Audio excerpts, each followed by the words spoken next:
तो इतना ज़्यादा है। और अभी 2 दिन पहले जो हम बांका गए हैं, और बांका और जमुई से लौटते हुए जो भी इलाका था, सारे इलाकों में इस तरह की स्थिति कभी पहले नहीं थी। इतना ज़्यादा फसल अवशेष को जलाया। इसका मतलब हम लोग चाह रहे हैं लोगों को समझाएं कि फसल अवशेष को मत जलाइए, इसका बहुत ज़्यादा उपयोग है और उसके लिए कई चीज़ों के लिए हम लोग बहुत ज़्यादा सब्सिडी देने को तैयार हैं। सब लोगों के लिए 75% और बाकी अनुसूचित जाति जनजाति और अति पिछड़े को 80%, 4-4 तरह के इक्विपमेंट के लिए। तो ये सब कुछ कर रहे हैं हम लोग प्रचार, लेकिन असर क्या पड़ रहा? और आप जान रहे हैं कि कैसे ड्राइवर को बुलाने के लिए कोरोना के दौर में, जब लॉकडाउन का पीरियड था, उस समय कहां से शुरू हुआ था? उसी इलाके से, कि भाई वहां से ड्राइवर को मंगा करके। आप समझ लीजिए कि जो लोग आ रहे हैं बाहर से, वो इसका मतलब है कि लोगों को ये बता रहे हैं। तो हम लोगों ने तो कह दिया कि भाई इसको प्रचारित करिए।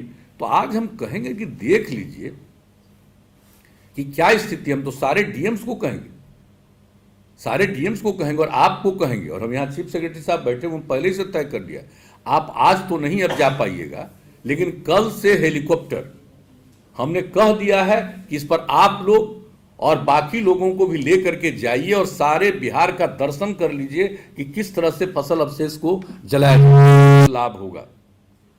और अन्य जो काम हम लोग कर रहे हैं, जितना ज़्यादा हम लोग इसके जो कुछ भी काम इस बार जो शुरू हो गया, आप सब लोगों को मालूम है कितने बड़े पैमाने पर हम लोगों ने टारगेट रख दिया है। 45 लाख इसका प्रोक्योरमेंट में 45 लाख मेट्रिक टन का जो टारगेट रखा है, ये कोई मामूली बात है और मिनिमम है।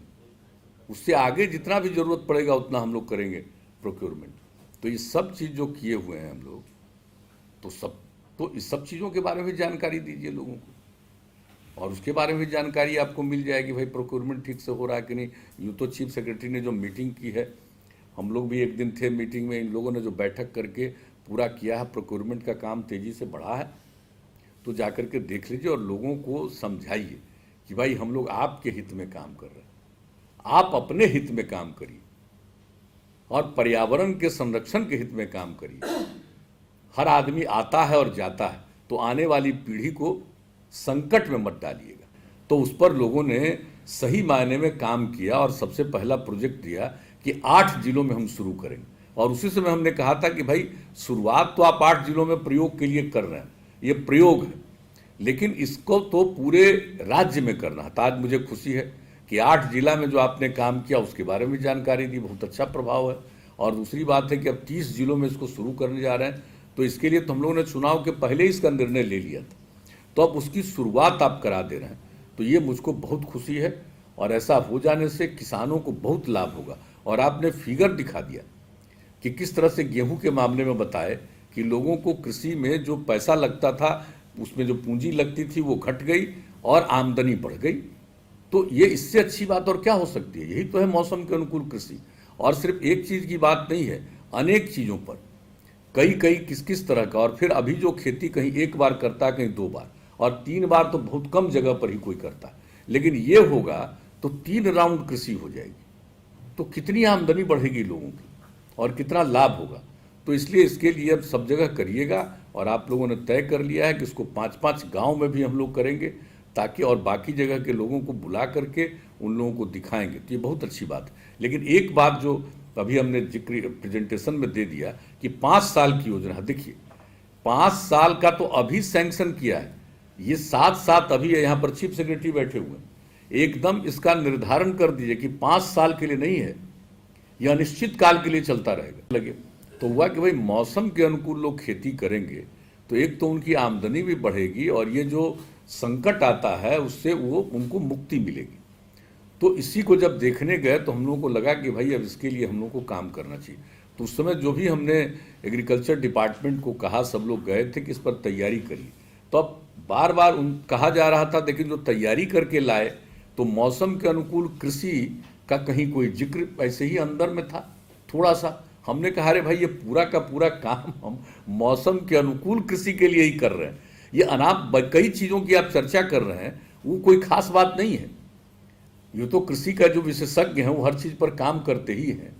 और सब जगह लोगों को बताया ही जाता है, लेकिन हम लोगों का मूल काम यही था। और जब दूसरी बार आए, 18 में भी आए थे डॉक्टर मार्टिन क्राफ्ट, उनसे भी हमारी मुलाकात हुई और उसमें हमने उनको भी बताया कि देखिए साहब, ये लोग इसका जो प्रोजेक्ट बनाते हैं और लाए हैं, वो प्रोजेक्ट हमारा मौसम अनुकूल कृषि के अनुरूप नहीं है। बहुत सारी चीज़ों का जिक्र है, लेकिन मौसम अनुकूल कृषि उसकी प्रायोरिटी नहीं है।